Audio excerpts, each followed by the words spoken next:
مدینہ پہنچتے ہی ہم مسجد نبوی کی زیارت کے لیے روانہ ہو گئے، لیکن اس ویڈیو کی خاطر میں آپ کو پہلے مسجد نبوی سے ملحق اس میوزیم کی سیر کراؤں گا تاکہ آپ مدینہ منورہ کی تاریخ سے کچھ آگاہ ہو جائیں۔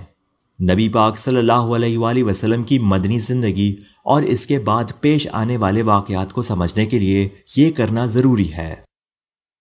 مدینہ صوبہ حجاز کا ایک اہم شہر اور سعودی عرب کے علاقے المدینہ کا صدر مقام ہے۔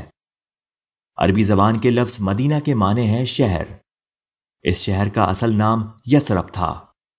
جب نبی پاک صلی اللہ علیہ وآلہ وسلم مکہ سے ہجرت کر کے یہاں آئے تو اس شہر کا نام مدینۃ النبی پڑ گیا، جس کے معنی ہیں نبی کا شہر۔ قرآن پاک کی سورہ احزاب کی 13ویں آیت میں مدینہ کے لیے یثرب کا لفظ استعمال کیا گیا ہے۔ اس شہر میں واقع مسجد نبوی دنیا اسلام کی اہم ترین مسجد ہے۔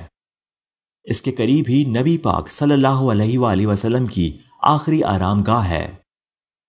مدینہ مکہ مکرمہ کے بعد اسلامی دنیا کا دوسرا مقدس ترین مقام ہے۔ یہ شہر مکہ سے 340 کلومیٹر شمال میں واقع ہے اور بحیرہ احمر کے ساحل سے 190 کلومیٹر دور ہے۔ یہ حجاز کی سرزمین کا سب سے زرخیز علاقہ ہے۔ آج کل مدینہ کی آبادی 12 لاکھ کے قریب ہے۔ مکہ مکرمہ کی طرح مدینہ میں بھی غیر مسلموں کے داخلے پر پابندی ہے۔ 7ویں صدی عیسوی میں مدینہ میں 3 بڑے یہودی قبائل بنو قینقاع، بنو قریظہ اور بنو نادر آباد تھے۔ 4ویں صدی عیسوی میں یمن سے 2 بڑے قبائل بنو اوس اور بنو خزرج یہاں آ کر آباد ہو گئے تھے۔ شروع میں یہ دونوں قبائل یہودی حکمرانوں کے تابع رہے، لیکن بعد میں اپنے معاملات آزادانہ طے کرنے لگے۔ 5ویں صدی کے آخری سالوں میں عربوں نے یہودیوں سے اقتدار چھین لیا۔ وقت گزرنے کے ساتھ ساتھ بنو اوس اور بنو خزرج بھی ایک دوسرے کے دشمن ہو گئے اور 120 سال تک چھوٹی بڑی جنگیں لڑتے رہے۔ 7ویں صدی میں مدینہ کی سیاسی صورتحال کچھ اس طرح تھی کہ بنو نادر اور بنو قریظہ نے بنو اوس کے ساتھ اتحاد کر لیا اور بنو قینقاع بنو خزرج کے حلیف بن گئے۔ نبی پاک صلی اللہ علیہ وآلہ وسلم کی مدینہ آمد سے چند سال پہلے ان قبائل کے درمیان ایک بدترین خون ریز لڑائی ہوئی۔ یہ لڑائی، جو بعد میں ان قبائل کی آخری لڑائی ثابت ہوئی، شدید خون ریزی کے باوجود ہار جیت کے فیصلے کے بغیر ختم ہوئی اور جھگڑے کی بنا باقی ہی رہ گئی۔ جھگڑا مٹانے کے لیے مدینہ کے کچھ عمائدین نے نبی پاک صلی اللہ علیہ وآلہ وسلم کو ثالث بنانے کا ارادہ کیا اور اس غرض سے آپ صلی اللہ علیہ وآلہ وسلم سے ایک خفیہ ملاقات کی۔ یہ ملاقات منی اور مکہ کے درمیان واقع ایک مقام العقبہ میں ہوئی۔ ان سرکردہ لوگوں نے نبی پاک صلی اللہ علیہ وآلہ وسلم سے اس جھگڑے میں ثالث بننے کی درخواست کی اور اس بات کی ضمانت دی کہ اگر آپ صلی اللہ علیہ وآلہ وسلم مدینہ آ جائیں تو آپ اور آپ کے ساتھیوں کو مکمل آزادی اور عزت حاصل ہوگی۔ سن 622 عیسوی میں آپ صلی اللہ علیہ وآلہ وسلم اور آپ کے 70 ساتھی ایک ایک 2 کر کے مدینہ پہنچ چکے تھے۔ یہ ہجرت شہر کی سیاسی اور سماجی زندگی میں مکمل انقلاب کا پیش خیمہ بنی۔ بنو اوس اور بنو خزرج کی طویل دشمنی کا خاتمہ ہو گیا۔ ان قبائل کی بہت بڑی تعداد نے اسلام قبول کر لیا اور تھوڑی تعداد میں یہودی بھی مسلمان ہو گئے۔ گرد و نواح کے مشرک قبائل مکہ سے آنے والے مہاجرین، انصار اور یہودی قبائل کے درمیان ایک باقاعدہ معاہدہ طے پایا جو تاریخ میں میثاق مدینہ کے نام سے مشہور ہے۔ اس معاہدے کی روح سے چاروں گروہ آپس میں حلیف تھے اور نبی پاک صلی اللہ علیہ وآلہ وسلم ان کے متفقہ قائد۔ اب آئیے مسجد نبوی کی طرف۔ موجودہ مسجد اصل مسجد نبوی سے 100 گنا بڑی ہے، یعنی اس وقت مسجد نبوی کم و بیش سارے قدیم شہر پر پھیلی ہوئی ہے۔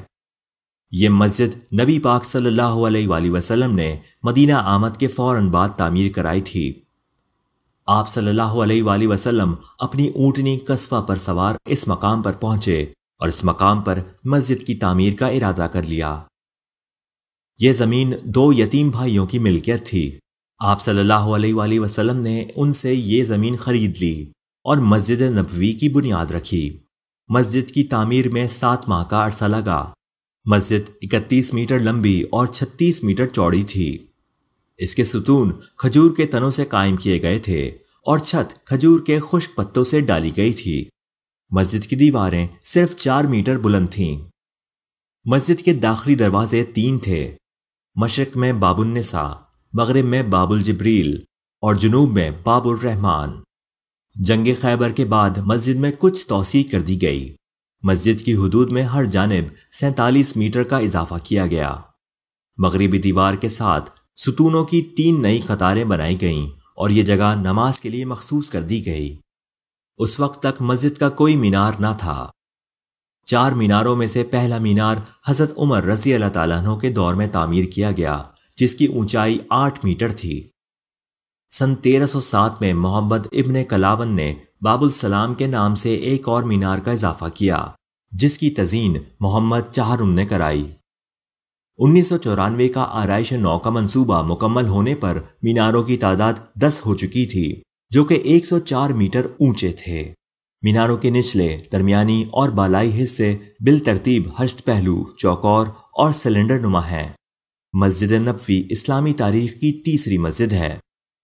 اس کا خوبصورت سبز گنبد بہت دلکش ہے۔ نبی پاک صلی اللہ علیہ وآلہ وسلم کی وفات کے 650 سال بعد تک آپ کے مقبرے پر کوئی گنبد نہ تھا۔ یہاں پہلا گنبد ایک مملوک حکمران نے 1289 میں بنوایا، جو لکڑی سے بنایا گیا تھا۔ جو سبز گنبد ہم دیکھ رہے ہیں، یہ دراصل نبی پاک صلی اللہ علیہ وآلہ وسلم کے ہجرے کا بیرونی گنبد ہے۔ موجودہ گنبد کا اضافہ ترک سلطان محمد دوم نے سن 1818 میں کرایا اور سن 1837 میں اس پر سبز رنگ کیا گیا۔ یہ چبوترا جو باب الجبریل سے داخل ہونے والوں کے سیدھے ہاتھ پر ہے، اصحاب صفا کا چبوترا کہلاتا ہے۔ یہ وہ لوگ تھے جو مکہ سے ہجرت کر کے آئے تھے اور ان کا کوئی گھر بار نہ تھا۔ یہ لوگ وسائل کی کمی کے باعث گھر گرہستی کا بار نہ اٹھا سکتے تھے اور یہ جگہ ہی ان کا ٹھکانہ تھی۔ ان اصحاب میں حضرت ابو ہریرہ، حضرت ابو ذر غفاری، حضرت سلمان فارسی، حضرت عبداللہ بن مسعود اور حضرت بلال حبشی شامل تھے۔ یہ دیکھیے، یہ جگہ رسول اللہ صلی اللہ علیہ وآلہ وسلم اور ان کے 2 ساتھیوں حضرت ابو بکر صدیق رضی اللہ تعالیٰ عنہ اور حضرت عمر رضی اللہ تعالیٰ عنہ کا مقبرہ ہے۔ یہاں ایک اور قبر کی جگہ باقی ہے۔ کچھ مسلمانوں کا عقیدہ ہے کہ یہ جگہ حضرت مسیح علیہ السلام کی قبر کے لیے اللہ کے حکم سے مخصوص ہے۔ ان کا ظہور قیامت کے قریبی زمانے میں ہوگا اور اپنا کام مکمل کر کے ان کی وفات ہو جائے گی اور یہاں ان کی تدفین ہوگی۔ نبی پاک صلی اللہ علیہ وسلم کی پیاری بیٹی حضرت فاطمہ رضی اللہ تعالیٰ عنہ کا انتقال نبی پاک کے صرف 3 ماہ بعد ہوا تھا، لیکن آپ رضی اللہ تعالیٰ عنہ کی تدفین آپ کے والد کے پہلو میں نہ ہو سکی۔ نہ ہی حضرت امام حسن رضی اللہ تعالیٰ عنہ کی تدفین اپنے نانا کے قریب ہو سکی۔ روضہ رسول کی مشرقی سمت کا دروازہ عین اسی جگہ پر ہے جہاں حضرت علی رضی اللہ تعالیٰ عنہ اور حضرت فاطمہ رضی اللہ تعالیٰ عنہ کے گھر کا دروازہ تھا۔ یہ وہ علاقہ ہے جہاں نبی پاک صلی اللہ علیہ وآلہ وسلم کے زمانے میں حضرت جعفر رضی اللہ تعالیٰ عنہ، حضرت عباس رضی اللہ تعالیٰ عنہ، حضرت نوفل بن حارث رضی اللہ تعالیٰ عنہ اور حضرت عمار بن یاسر رضی اللہ تعالیٰ عنہ کے گھر واقع تھے۔ یہ تمام ستون تاریخی اہمیت کے حامل ہیں۔ یہ ستون استوانہ حنانہ کہلاتا ہے۔ یہ اس جگہ پر واقع ہے جہاں نبی پاک صلی اللہ علیہ وآلہ وسلم نماز ادا فرمایا کرتے تھے۔ یہ جگہ آپ صلی اللہ علیہ وآلہ وسلم کے منبر کے پیچھے دائیں جانب واقع ہے۔ اس جگہ پر کسی زمانے میں کھجور کا ایک درخت ہوا کرتا تھا۔ نبی پاک صلی اللہ علیہ وآلہ وسلم اس کے تنے سے ٹیک لگا کر خطبہ دیا کرتے تھے۔ بعد میں منبر بن گیا تو آپ صلی اللہ علیہ وآلہ وسلم اس پر بیٹھ کر خطبہ دینے لگے۔ یہ ستون استوانہ وفود کہلاتا ہے۔ نبی پاک صلی اللہ علیہ وآلہ وسلم بیرونی وفود سے اسی جگہ ملاقات کیا کرتے تھے۔ یہاں آپ صلی اللہ علیہ وآلہ وسلم ان سے بات چیت کرتے اور انہیں اسلامی تعلیمات سے آگاہ کرتے۔ یہ استوانِ سریر ہے۔ سریر کے معنی ہے سونے کی جگہ۔ بتایا جاتا ہے کہ نبی پاک صلی اللہ علیہ وآلہ وسلم اعتکاف کے دوران اس جگہ سویا کرتے تھے اور اس خاطر یہاں لکڑی کا ایک تخت لگایا گیا تھا۔ یہ استوانہ تہجد ہے۔ کتابوں کی الماری کے پیچھے ایک جائے نماز بچھی رہتی تھی۔ لوگوں کے چلے جانے کے بعد نبی پاک صلی اللہ علیہ وآلہ وسلم یہاں تہجد کی نماز ادا کیا کرتے تھے۔ یہ استوانہ جبرائیل ہے۔ یہ نبی پاک صلی اللہ علیہ وآلہ وسلم کے ذاتی کمرے میں بنایا گیا ہے۔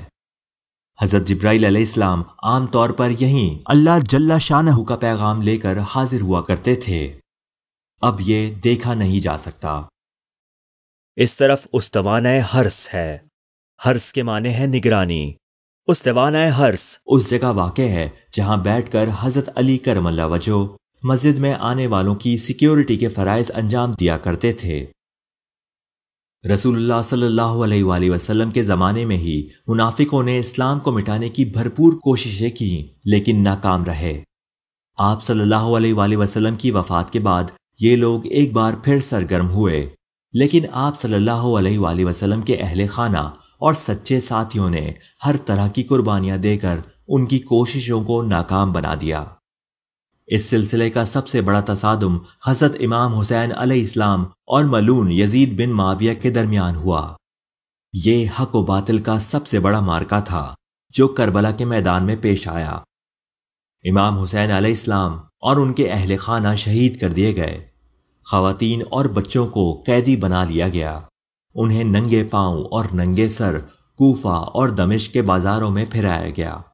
لیکن کیا یہ حیرت کا مقام نہیں کہ امام حسین علیہ السلام کے سارے خاندان کو شہید کر ڈالنے کے باوجود یزید انہیں اور ان کے عظیم مقصد کو ختم نہ کر سکا۔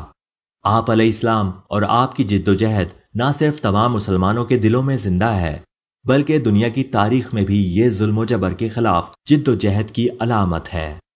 امام حسین علیہ السلام کے سفاکانہ قتل کے بعد مدینہ کے کچھ لوگوں نے یزید کے گورنر عثمان ابن محمد اور مروان ابن حکم کو مشورہ دیا کہ مدینہ کا محاصرہ کر لیں، جس پر یزید نے مسلم بن عقبہ کی کمان میں 10,000 فوج کا لشکر مدینہ پر قبضہ کرنے کے لیے بھیج دیا اور اسے یہ اجازت بھی دے دی کہ شہر فتح کرنے کے بعد وہاں کے لوگوں سے جو چاہے سلوک کرے۔ یہ لڑائی مدینہ سے باہر ہرہ کے مقام پر ہوئی جس میں مدینہ والوں کو شکست ہوئی۔ ذرا اس جگہ کو دیکھیے۔ نبی پاک صلی اللہ علیہ وآلہ وسلم کے مقبرے سے آپ صلی اللہ علیہ وآلہ وسلم کے منبر تک کا علاقہ ریاض الجنہ یعنی جنت کا باغ کہلاتا ہے۔ اس جگہ کے فرش پر سبز قالین بچھا کر اس کی شناخت نمایاں کر دی گئی ہے، جبکہ مسجد کا باقی تمام فرش سرخ قالین سے ڈھکا ہوا ہے۔ مسلم بن عقبہ گھوڑے کی پشت پر سوار اس جگہ کھڑا ہو گیا اور اونچی آواز میں کہنے لگا، رسول اللہ صلی اللہ علیہ وآلہ وسلم کے فرمان کے مطابق ہر اس شخص پر جہنم حرام ہوگی جس نے ریاض الجنہ میں ایک قدم بھی رکھا۔ میں یہاں کھڑا ہوں اور جہنم مجھ پر حرام ہو گئی ہے۔ اس کے بعد اس نے حکم دیا کہ جو شخص بھی یزید کی بیعت کرنے سے انکار کرے اسے قتل کر دیا جائے، اس کا گھر لوٹ لیا جائے اور اس کے گھر کی خواتین کی بے حرمتی کی جائے۔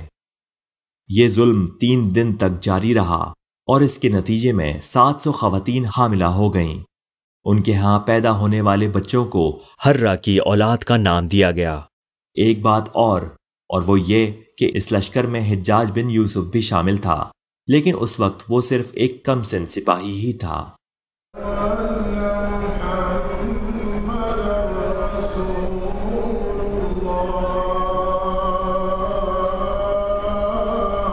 مسجد نبوی کے دروازہ البقیع کے بالکل سامنے ایک وسیع قبرستان ہے۔ یہ جنت البقیع ہے۔ اس لفظ کے معنی ہیں جنت کا شجردار باغ۔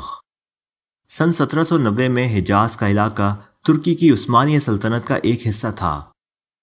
اسی سال شاہ سعود نے اس علاقے پر قبضہ کیا اور تاریخی اسلامی ورثے کو تباہ کرنا شروع کر دیا۔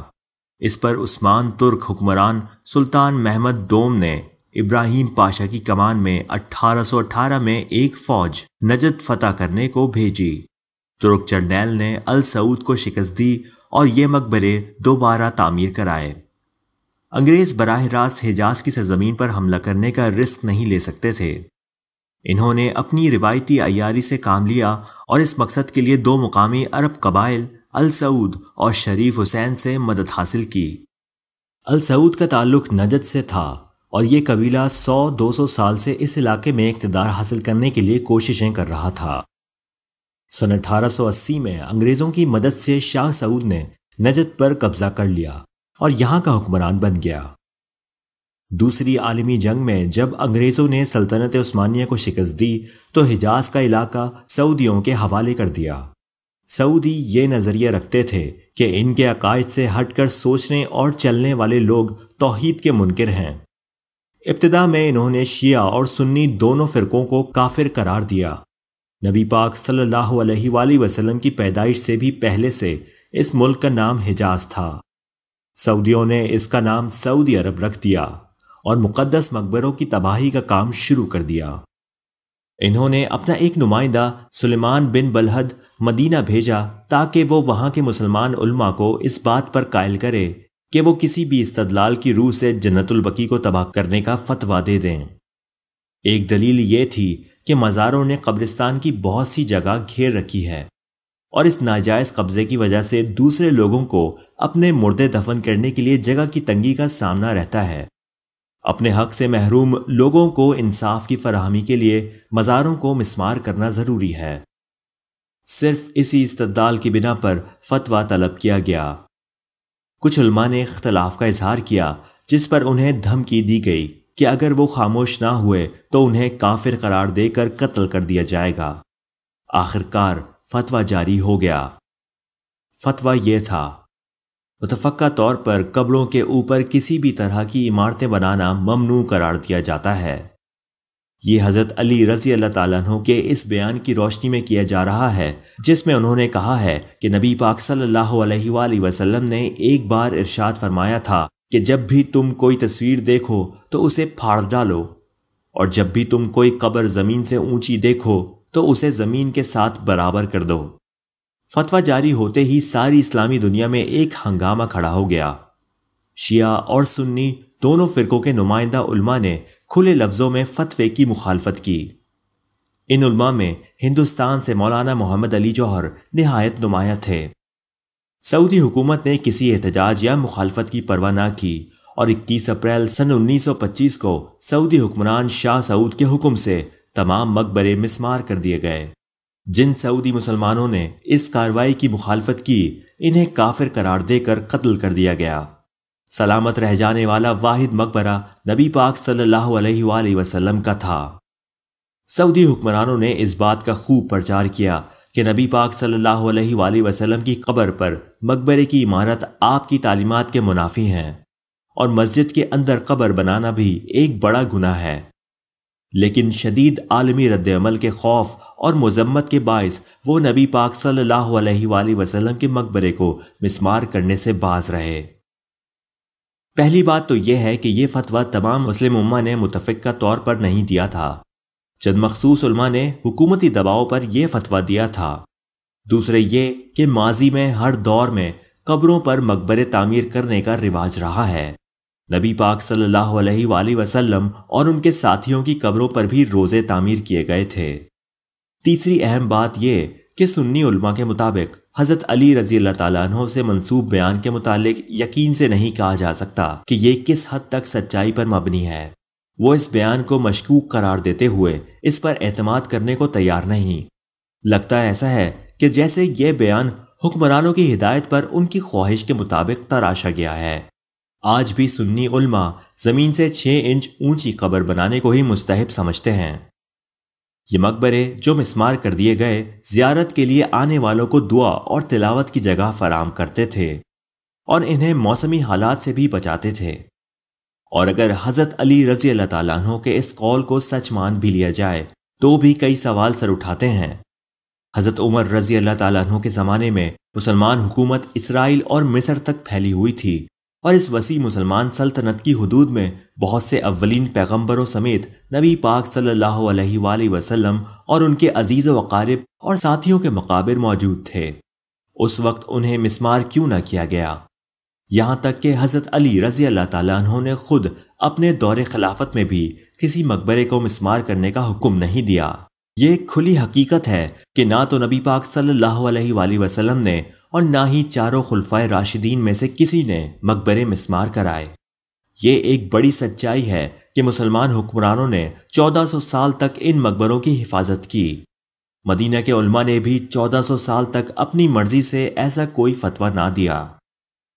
شاہ سعود کو مقدس مزاروں کو مسمار کرنے کے لیے بہانہ چاہیے تھا تاکہ وہ ایک بار پھر وہی کر سکے جو 150 سال پہلے کربلا اور نجف میں بغیر کسی فتوے کے حضرت علی علیہ السلام اور حضرت امام حسین علیہ السلام کے مزاروں کے ساتھ کیا گیا تھا۔ اللہ جل شانہ کے حکم سے مسلمان ہر سال حضرت اسماعیل علیہ السلام اور حضرت حاجرہ علیہ السلام کی جد و جہد کی یاد میں حج کرتے ہیں، تو پھر مزاروں سے کیسا خطرہ؟ وہ مزاروں پر عبادت کو بت پرستی اور شرک قرار دیتے ہیں۔ دنیا بھر میں کوئی بھی مسلمان کسی پیغمبر یا ولی کی پرستش نہیں کرتا اور نہ ہی ان مزاروں کو قبلہ کا احترام دیتا ہے۔ وہ یہاں دفن لوگوں کو محض اللہ کے پیارے اور اس کے قریب بلند پایا لوگوں کا درجہ دیتے ہیں۔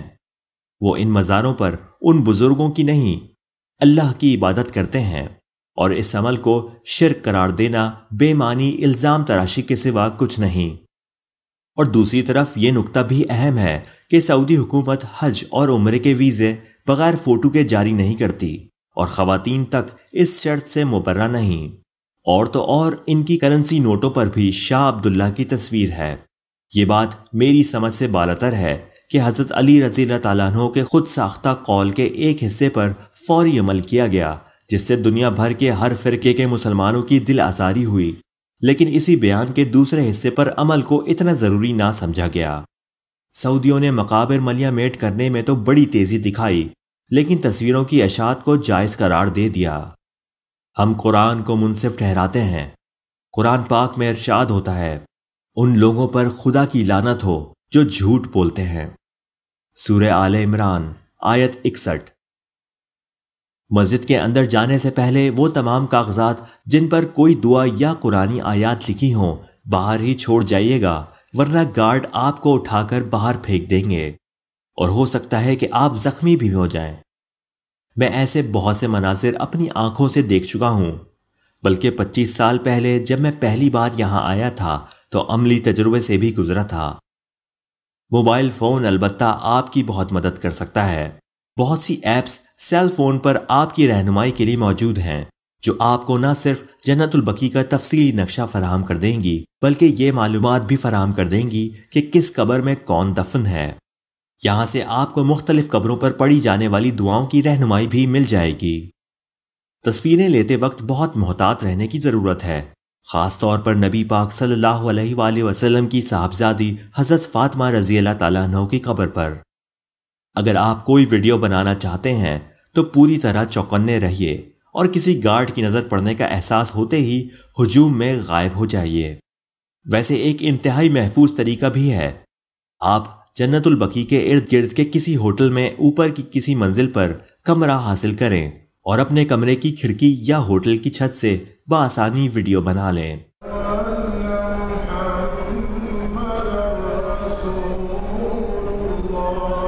سقیفہ کو سقیفہ بنی سعیدہ بھی کہتے ہیں۔ یہ ایک چھت دار عمارت ہے جو ایک یہودی قبیلے بنی سعیدہ کی ملکیت تھی۔ یہ قبیلہ مدینہ میں آباد یہودی قبیلے بنو خزرج کی ایک شاخ تھا۔ آج کل اس جگہ پر ایک پارک قائم ہے۔ یہ مکان بہت بڑی تاریخی اہمیت کا حامل ہے۔ یہ مکان اس وقت ایک بیٹھک کے طور پر استعمال کیا گیا تھا جب اسلامی تاریخ اپنے انتہائی اہم اور نازک ترین دور سے گزر رہی تھی۔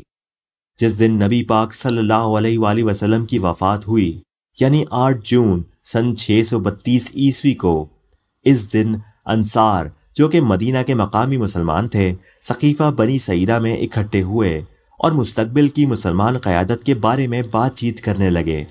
انصار کے دونوں بڑے قبائل کے سرکردہ لوگ یہاں موجود تھے، لیکن مہاجرین کا کوئی نمائندہ موجود نہ تھا، بلکہ انہیں اس میٹنگ کی اطلاع ہی نہیں دی گئی تھی۔ جب حضرت عمر رضی اللہ تعالیٰ عنہ کو اس معاملے کی خبر ہوئی تو وہ نبی پاک صلی اللہ علیہ وآلہ وسلم کے گھر روانہ ہوئے، جہاں حضرت ابو بکر صدیق رضی اللہ تعالیٰ عنہ نبی پاک صلی اللہ علیہ وآلہ وسلم کے جسد خاکی کے پاس موجود تھے۔ حضرت عمر رضی اللہ تعالیٰ عنہ نے باہر سے ہی حضرت ابو بکر رضی اللہ تعالیٰ عنہ کو آواز دی، یا ابو بکر فوراً باہر آئیں، ایک نہایت ضروری معاملہ درپیش ہے۔ حضرت ابو بکر صدیق رضی اللہ تعالیٰ عنہ نے جواب میں پیغام بھجوایا کہ وہ ابھی ایک بہت ضروری کام میں مصروف ہیں اور اس وقت نہیں آ سکتے۔ حضرت عمر نے پھر پیغام بھیجا کہ معاملہ نازک ہے اور ان کا فوری آنا بہت ضروری ہے۔ اس پر حضرت ابو بکر باہر آ گئے اور حضرت عمر نے انہیں خفیہ طور پر انصار کی بیٹھک کے بارے میں بتایا جو سقیفہ بنو سعیدہ میں ہو رہی تھی۔ حضرت عمر نے حضرت ابو بکر سے فوراً وہاں چلنے کو کہا اور یہ دونوں اصحاب سقیفہ کو چل پڑے۔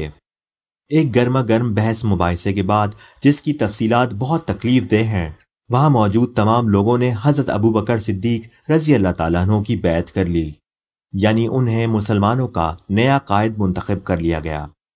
اسے عمائدین کی سیاسی بصیرت اور معاملہ فہمی کہیے یا بدقسمتی، اس مسجد کے شرکا دراصل نبی پاک صلی اللہ علیہ وآلہ وسلم کی جانشینی کے معاملے پر بحث کر رہے تھے، جبکہ پیغمبر صلی اللہ علیہ وآلہ وسلم کی تکفین و تدفین کا مرحلہ ابھی باقی تھا۔ اس بات میں مجھے ہرگز کوئی شبہ نہیں کہ یہ تاریخ کا ایک تکلیف دہ دورانیہ تھا۔ آپ صلی اللہ علیہ وآلہ وسلم کے حوصلہ مند ساتھیوں کی توجہ جنازے کے انتظامات کے بجائے آپ صلی اللہ علیہ وآلہ وسلم کے جانشین کے انتخاب پر تھیں۔ اگلے دن مدینہ کی مسلمان برادری نماز کے لیے مسجد نبوی میں جمع ہوئی تو حضرت عمر رضی اللہ تعالیٰ عنہ نے حضرت ابو بکر کے حق میں تقریر کی اور مسلمانوں سے ان کی بیعت کرنے کو کہا، اور کثیر تعداد میں مسلمانوں نے بیعت کر دی۔ کچھ مسلمان البتہ ایسے تھے جنہوں نے اس کو حضرت علی کرم اللہ وجہہ کے ساتھ زیادتی سمجھا۔ ان کا خیال تھا کہ حضرت علی رضی اللہ تعالیٰ عنہ نبی پاک صلی اللہ علیہ وآلہ وسلم کے چچا زاد بھائی اور داماد ہیں، اور حجۃ الوداع کے ایک ہفتے بعد مکہ سے واپسی پر خم غدیر کے مقام پر ان کی قیادت کا اعلان کر دیا گیا تھا۔ حضرت علی خود سارے معاملے کا خاموشی سے جائزہ لے رہے تھے۔ آپ رضی اللہ تعالیٰ عنہ سقیفہ بنو سعیدہ میں ہونے والے مباحثے سے بھی کسی حد تک باخبر ہو چکے تھے۔ آپ نے حضرت ابو بکر صدیق کے خلیفہ منتخب ہونے کے فیصلے کی مخالفت نہ کرنے کا فیصلہ کیا تاکہ مسلمانوں میں اس نازک مرحلے پر انتشار نہ پیدا ہو۔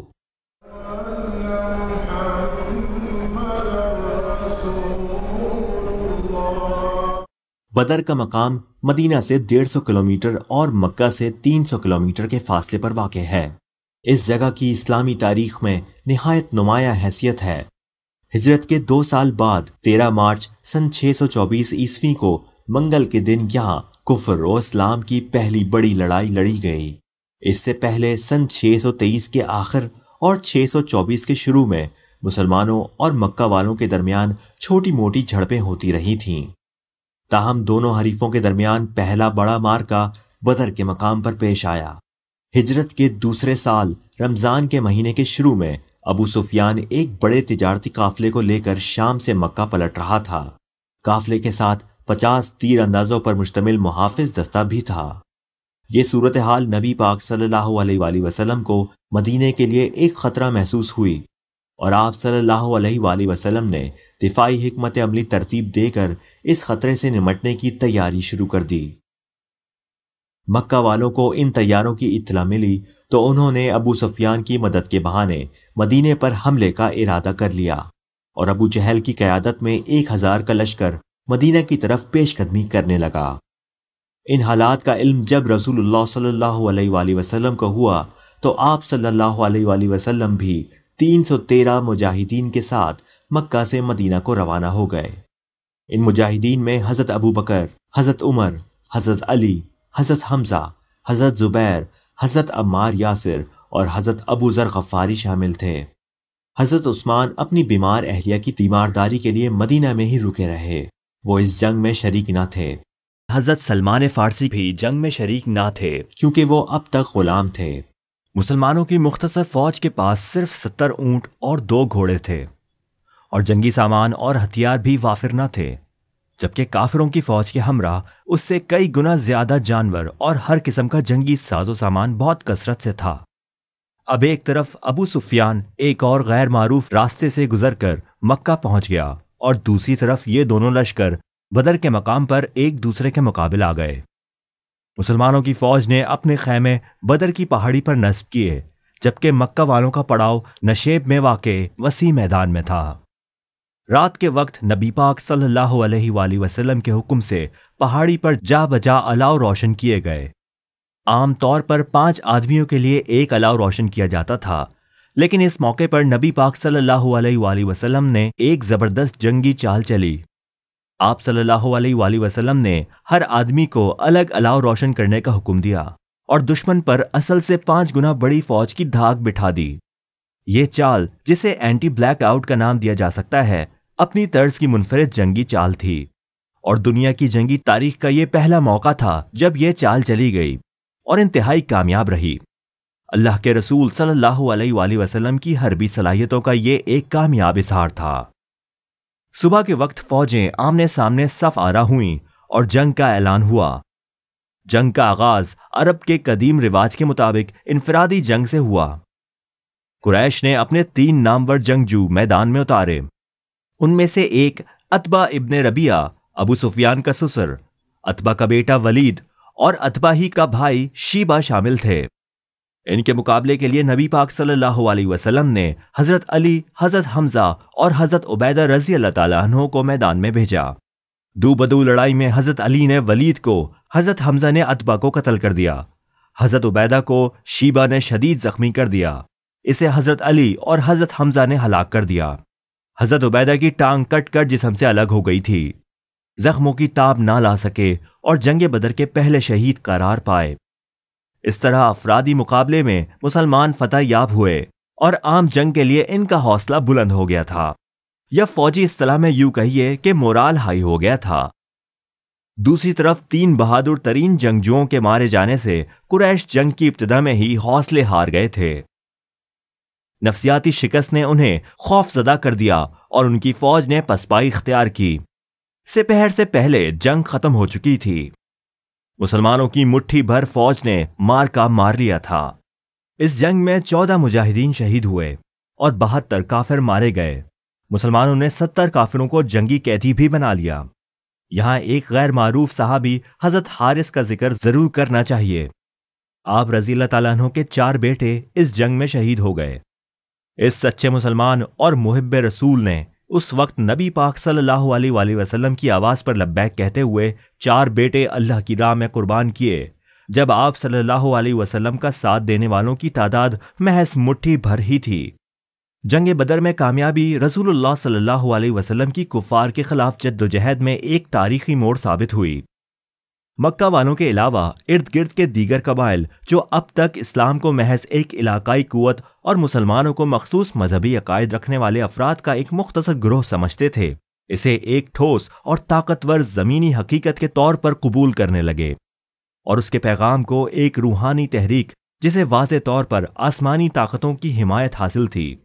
یہ جنگ ابو سفیان کے لیے بھی بہت اہم بلکہ مبارک ثابت ہوئی۔ عمر ابن ہاشم اور ابو جہل سمیت قریش کے کئی سرکردہ سردار جنگ میں مارے گئے اور قریش کی سرداری ابو سفیان کو مل گئی۔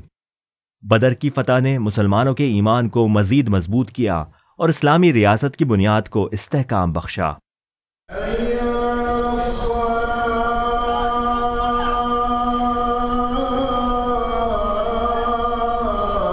بدر کی شکست قریش کے لیے شرمناک تھی۔ وہ مسلمانوں سے اس کا بدلہ لینے کے لیے بے چین تھے، لیکن وہ اس کے لیے پوری تیاری کر کے ہی مدینہ پر حملہ کرنا چاہتے تھے۔ ابو سفیان کی بیوی ہند اپنے باپ عتبہ، بھائی ولید اور چچا شیبہ کا بدلہ لینے کے لیے بھرپور تیاری کر رہی تھی۔ اس نے اپنے غلام وحشی کو اس شرط پر آزاد کرنے کا وعدہ کیا تھا کہ وہ حضرت حمزہ رضی اللہ تعالیٰ عنہ کو قتل کر دے۔ وہ اسے اپنی نگرانی میں تیر اندازی کی مشق کرا رہی تھی۔ ٹھیک 1 سال بعد 11 مارچ سن 625 عیسوی کو قریش 3000 آدمیوں کی فوج لے کر مکہ سے مدینہ پر چڑھائی کے لیے روانہ ہوئے۔ ہر طرح کے جنگی ساز و سامان سے لیس اس فوج کی قیادت ابو سفیان کر رہا تھا۔ یہ لوگ مسلمانوں سے جنگ بدر کی شکست کا بدلہ لینے جا رہے تھے۔ مکی عورتیں، جن میں قریش کے سردار ابو سفیان کی بیوی ہند بنت عتبہ بھی شامل تھی، اس لشکر کے ساتھ تھیں تاکہ جنگی گیت گا کر اپنے سپاہیوں کا حوصلہ بلند کر سکیں۔ جب نبی پاک صلی اللہ علیہ وسلم کو قریش کے ارادوں اور لشکر کی روانگی کی خبر ملی تو آپ صلی اللہ علیہ وسلم نے بھی تیاری کر کے اپنی جنگی حکمت عملی طے کر لی۔ آپ صلی اللہ علیہ وسلم 1000 مسلمانوں کی فوج لے کر مدینہ سے روانہ ہوئے۔ دونوں فوجیں کوہ احد کے سامنے واقع وادی میں مد مقابل آئیں۔ یہ 23 مارچ سن 625 عیسوی کو ہفتے کا دن تھا جب احد کی وادی میں اسلام کی دوسری بڑی جنگ احد لڑی گئی۔ نبی پاک صلی اللہ علیہ وآلہ وسلم نے مسلمان سپاہیوں کو حکم دیا کہ وہ خاموشی سے کفار کی فوج کا گھیراؤ کر لیں۔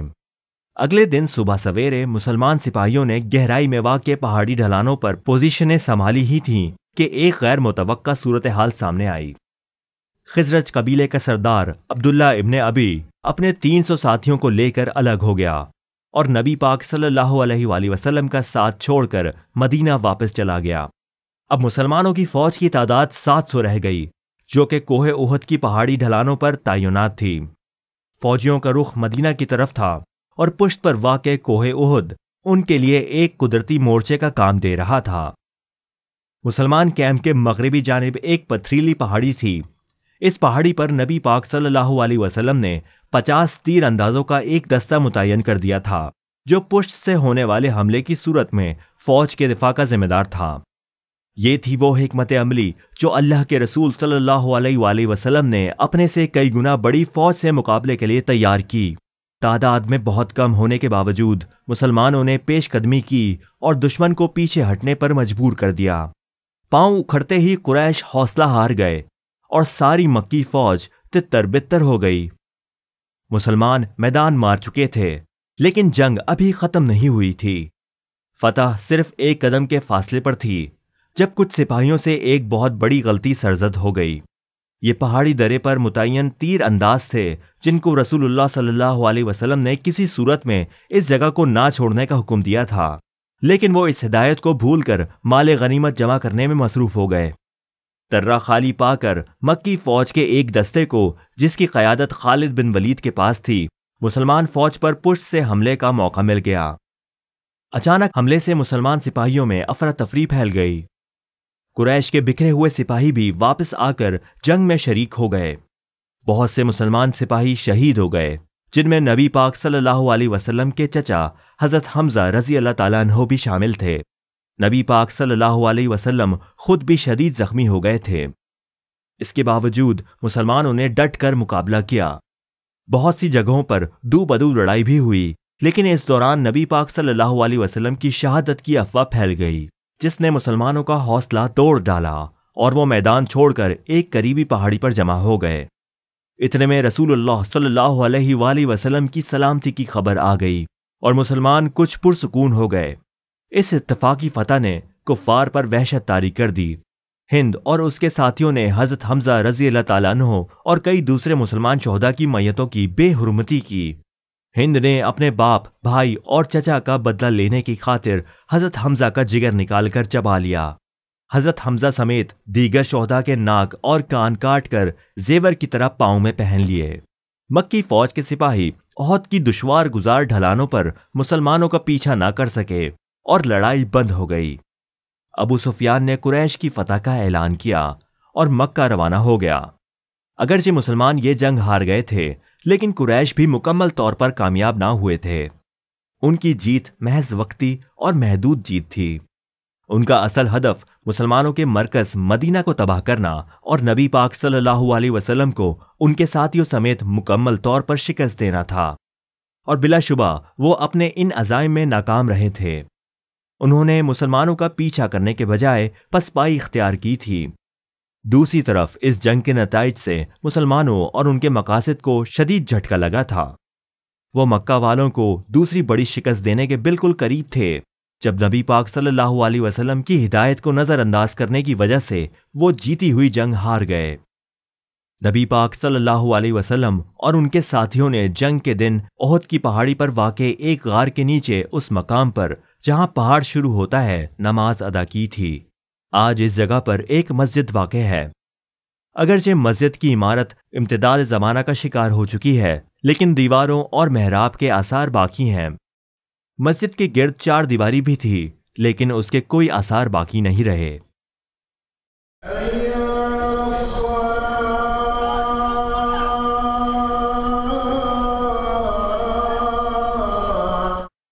غزوہ بدر اور احد کے تجربات سے مسلمان ٹھوس اور عملی فوجی تربیت حاصل کر چکے تھے۔ وقت کے ساتھ ساتھ ان کی عسکری قوت میں بھی اضافہ ہو رہا تھا۔ ایک اہم واقعے کی وجہ سے مدینہ کی سیاسی صورتحال بھی تبدیل ہو چکی تھی۔ مدینہ کے یہودی قبیلے بنو نادر نے نبی پاک صلی اللہ علیہ وسلم کے قتل کی ناپاک سازش کی تھی، اور اس طرح عملی طور پر مسلمانوں کے ساتھ کیے گئے معاہدے کی کھلی خلاف ورزی کے مرتکب ہوئے تھے۔ اس پر نبی پاک صلی اللہ علیہ وسلم نے انہیں مدینہ بدر کر دیا تھا، اور وہ مدینے سے باہر خیبر کے مقام پر آباد ہو گئے تھے۔ یہاں انہوں نے ارد گرد کے مشرک قبائل کے ساتھ دفاعی معاہدے کر لیے۔ قریش مکہ ان کے سب سے بڑے اور طاقتور حلیف تھے۔ ان سب گروپوں کا مشترکہ بنیادی مقصد اسلام کی ابھرتی ہوئی طاقت کو توڑنا اور مسلمانوں کی سیاسی قوت کو شکست دینا تھا۔ مختلف گروہوں کے اس اتحاد کا ذکر قرآن پاک کی سورہ احزاب میں آیا ہے۔ اس سورہ مبارکہ میں اس غزوہ کو احزاب یعنی متحدہ گروہوں کی لڑائی کا نام دیا گیا ہے۔ تاریخ میں یہ جنگ غزوہ خندق اور غزوہ احزاب دونوں ناموں سے مشہور ہے۔ جنوری سن 627 عیسوی میں ان سب قبیلوں کے سپاہیوں پر مشتمل 10,000 کا لشکر ابو سفیان کی قیادت میں مدینے پر حملہ آور ہونے کے ارادے سے روانہ ہوا۔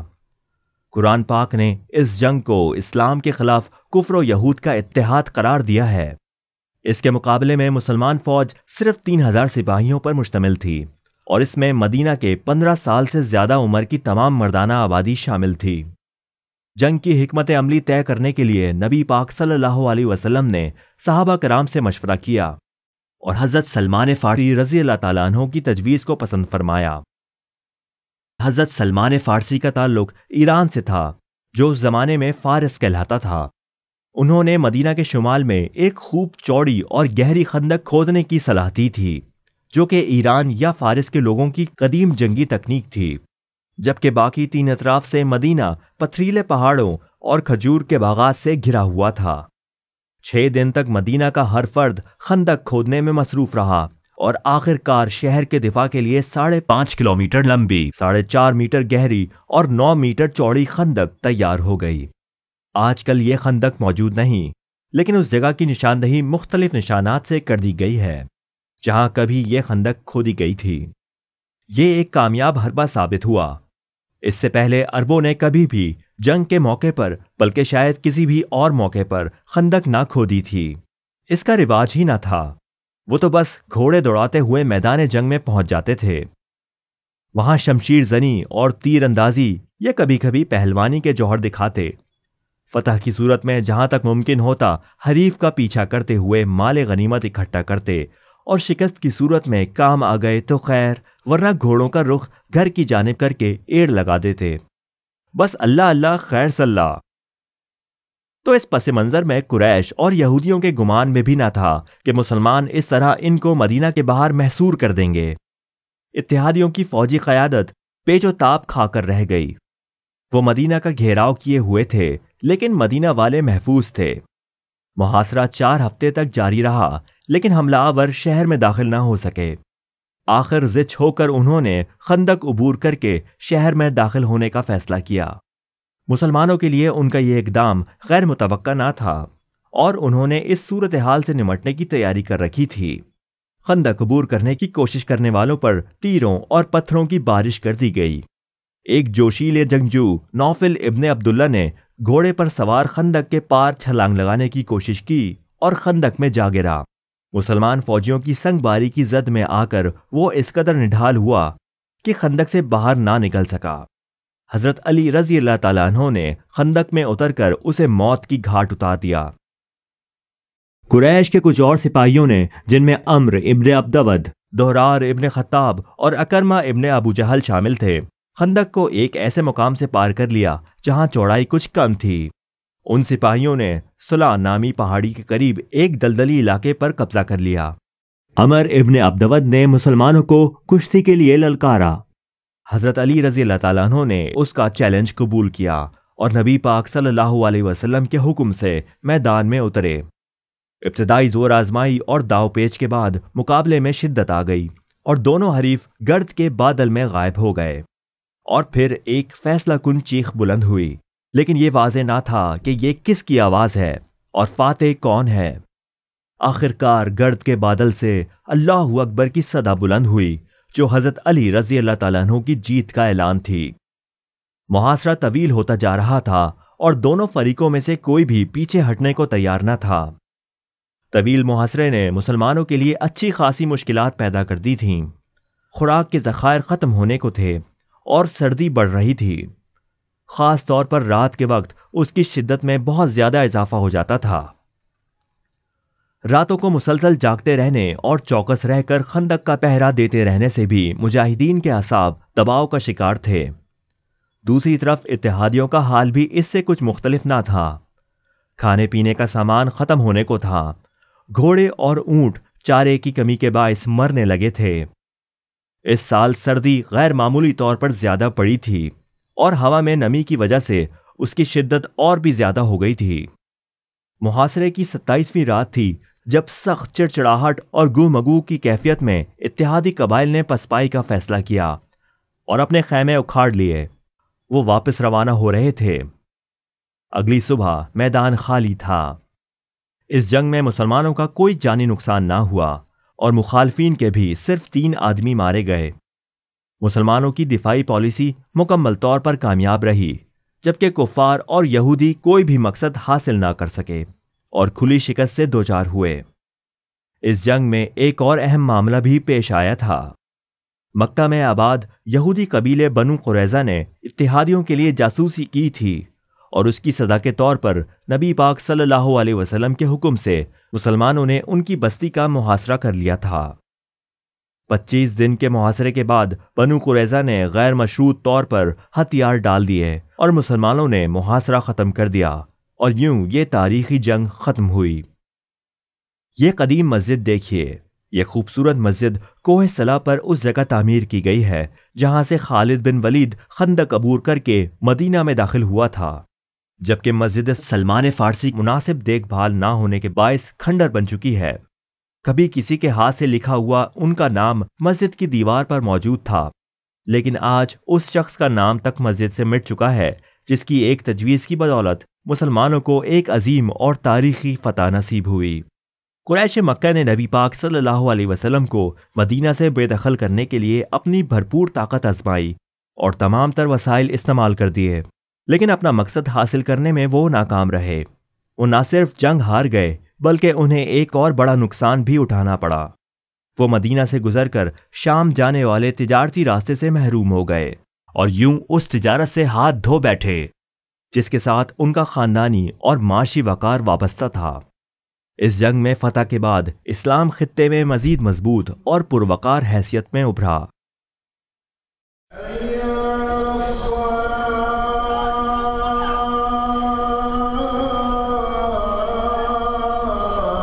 خیبر مدینہ کے نواح میں واقع ایک خوبصورت نخلستان ہے جو مدینہ سے 160 کلومیٹر کی دوری پر واقع ہے۔ 7ویں صدی عیسوی میں مکہ سے شام جانے والی شاہراہ پر خیبر ایک اہم یہودی بستی تھی۔ لفظ خیبر کے لغوی معنی ہے قلعہ۔ اس علاقے کو خیبر کا نام اس لیے دیا گیا تھا کہ یہاں کئی ایک قلعے سلسلہ وار تعمیر کیے گئے تھے۔ یہ قلعے تعداد میں 6 یا شاید 7 تھے۔ یہ نخلستانی علاقہ قدرتی طور پر 3 حصوں میں تقسیم تھا۔ ایک حصہ النطات تھا، دوسرے کا نام الشق تھا اور تیسرا حصہ القطبہ کہلاتا تھا۔ تینوں حصوں کی حدود کا تعین اس علاقے کے جغرافیائی خدوخال کرتے تھے۔ کہیں صحرا، کہیں زلزلے سے بننے والی دراڑیں اور کہیں کوئی دلدلی علاقہ ان تینوں حصوں کو ایک دوسرے سے الگ کرتا تھا۔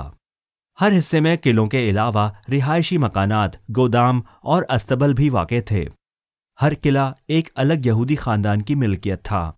قلعوں کے ارد گرد کھیت اور کھجور کے باغات تھے۔ ان قلعوں کی دفاعی اہمیت کے پیش نظر انہیں باسالٹ کی اونچی چٹانوں پر تعمیر کیا گیا تھا۔ یہ جگہ خیبر کے عرب یہودیوں کا قبرستان ہے۔ اگرچہ یہاں کوئی کتبہ یا کسی قسم کی کوئی اور ایسی علامت نہیں پائی جاتی جس سے اس جگہ کے قبرستان ہونے کا ثبوت مل سکے، لیکن یہ جگہ تب سے یہودیوں کا قبرستان ہی کہلاتی ہے۔ یہودیوں نے اگرچہ مسلمانوں کے ساتھ امن و تعاون کا معاہدہ کر لیا تھا، لیکن وہ اکثر مسلمانوں کے خلاف سازشیں کرتے رہتے تھے۔ آخرکار رسول اللہ صلی اللہ علیہ وآلہ وسلم نے انہیں شہر بدر کرنے کا فیصلہ کیا اور مسلمان فوج نے انہیں شہر سے باہر نکال دیا۔ اس وقت بنو قنیقہ اور بنو نادر کے اکثر یہودی خیبر کے علاقے میں آباد ہو گئے۔ بنو نادر نے جنگ احزاب میں قریش مکہ اور ان کے اتحادی بدو قبائل کا کھلے بندوں ساتھ دیا اور انہیں نہ صرف مسلمانوں کے خلاف جنگ پر اکسایا بلکہ ان کی مالی مدد بھی کی۔ انہوں نے بہت سے عرب قبائل کو مسلمانوں کے خلاف لڑنے کا معاوضہ بھی دیا۔ غرض کے خیبر یہودیوں نے غزوہ خندق یا احزاب میں قریش مکہ کی بھرپور مدد کی۔ مدینہ میں آباد یہودی قبیلے بنو قریظہ نے جنگ کے دوران قریش کے لیے مسلمانوں کے خلاف جاسوسی کی تھی، جس کی سزا کے طور پر نبی پاک صلی اللہ علیہ وآلہ وسلم کے حکم سے مسلمان فوج نے ان کے علاقے کا محاصرہ کر لیا تھا اور انہیں غیر مشروط طور پر ہتھیار ڈالنے پڑے تھے۔ اس وقت خیبر کے یہودیوں نے بنو قریظہ سے وعدہ کیا تھا کہ وہ اس شکست کا بدلہ لینے میں مسلمانوں کے خلاف ان کی مدد کریں گے، اور اس مقصد کے لیے وہ مدینہ پر ایک بڑے حملے کی تیاری کرنے میں لگ گئے۔ وہ قریش مکہ کے ساتھ جنگی تعاون کا ایک معاہدہ کرنے کی تیاری بھی کر رہے تھے۔ نبی پاک صلی اللہ علیہ وآلہ وسلم ان سب معاملات سے باخبر تھے۔ اسی دوران قریش مکہ اور مسلمانوں کے بیچ تاریخی صلح نامہ معاہدہ حدیبیہ طے پا گیا اور یہودیوں کے قریش کے ساتھ معاہدے کی امکانات ختم ہو گئے۔ اب یہودی سیاسی طور پر تنہا رہ گئے تھے۔ مسلمانوں کے لیے یہودیوں پر حملہ کرنے کا یہ بہترین وقت تھا۔ چنانچہ معاہدہ حدیبیہ طے کر کے مدینہ واپس پہنچتے ہی نبی پاک صلی اللہ علیہ وآلہ وسلم نے ایک بڑے لشکر کے ساتھ خیبر پر حملہ کر دیا۔ جب جنگ ناگزیر ہو گئی اور یہودیوں کو محسوس ہوا کہ وہ یہ جنگ تنہا نہیں لڑ سکتے، تو انہوں نے ایک قریبی نخلستان فدق میں آباد یہودیوں کو اپنا حلیف بنانے کا فیصلہ کر لیا۔ یہودیوں کا خیال تھا کہ مسلمانوں کے ساتھ جنگ کے لیے اتنی تیاری کافی ہے۔ مسلمانوں کی فوج مئی سن 628 عیسوی میں خیبر پر حملے کے لیے مدینہ سے روانہ ہوئی۔ سپاہیوں کی تعداد 1400 سے 1800 کے درمیان بتائی جاتی ہے۔ اس جنگ کی خاص بات یہ ہے کہ اس میں مسلمان خواتین نے بھی شرکت کی تاکہ زخمیوں کی دیکھ بھال کی خدمت سر انجام دے سکیں۔ جنگ میں شریک خواتین میں ام المومنین حضرت ام سلمہ رضی اللہ تعالیٰ عنہ بھی شامل تھیں۔ خیبر کے دفاع کے لیے یہودیوں کی فوج میں 10,000 سپاہی تھے اور یہ مسلمان فوج کے مقابلے میں بہت بڑی تعداد تھی۔ اس مختصر تعداد کا مسلمانوں نے بڑے مختلف انداز میں فائدہ اٹھایا۔ رسول اللہ صلی اللہ علیہ وآلہ وسلم کے حکم سے تمام مسلمان سپاہی نہایت سکون اور خاموشی سے صرف 3 دن میں خیبر کے علاقے میں داخل ہو گئے اور یہودیوں کو کانوں کان خبر نہ ہوئی۔ ایک خون ریز لڑائی کے بعد جو ایک قلعے کے سامنے ہوئی، یہودیوں نے دو بدو مقابلہ نہ کرنے کا فیصلہ کیا۔ لڑائی کے دوران زیادہ تر متحارب فوجوں کے سپاہیوں نے وسیع فاصلے سے ایک دوسرے پر تیر برسائے۔ جنگ کے دوران ایک موقع ایسا بھی آیا کہ مسلمان ایک بھرپور یلغار کر کے قلعے میں داخل ہو سکتے تھے۔ ایسے میں یہودیوں نے رات کی تاریکی کا فائدہ اٹھاتے ہوئے عورتوں اور بچوں کو اس علاقے میں اپنے قیمتی ساز و سامان اور خزانوں کے ساتھ ایک دوسرے قلعے میں منتقل کر دیا تاکہ مکمل اور بھرپور مزاحمت کر سکیں۔ نہ تو یہودی اور نہ ہی مسلمان ایک طویل محاصرے کے لیے تیار تھے، اس لیے دونوں ہی فریق خوراک اور پانی کی کمی کا شکار ہو گئے، لیکن اس کے باوجود جنگ جاری رہی۔ النطاط اور الشک میں واقع قلعے آسانی سے فتح ہو گئے۔ اب اہم ترین قلعہ القموس باقی رہ گیا تھا۔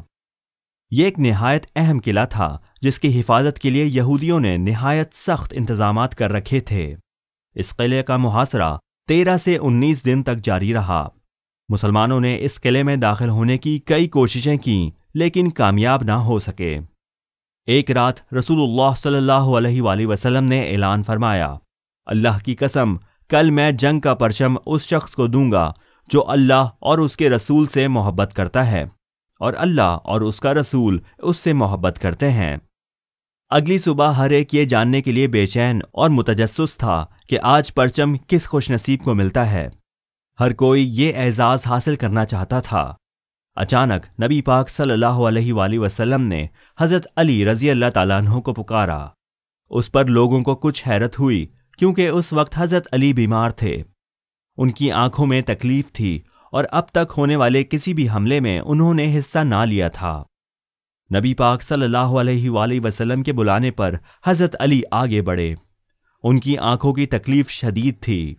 نبی پاک صلی اللہ علیہ وآلہ وسلم نے اپنا لعاب دہن ان کی آنکھوں پر مل دیا اور ان کی آنکھیں بالکل تندرست ہو گئیں۔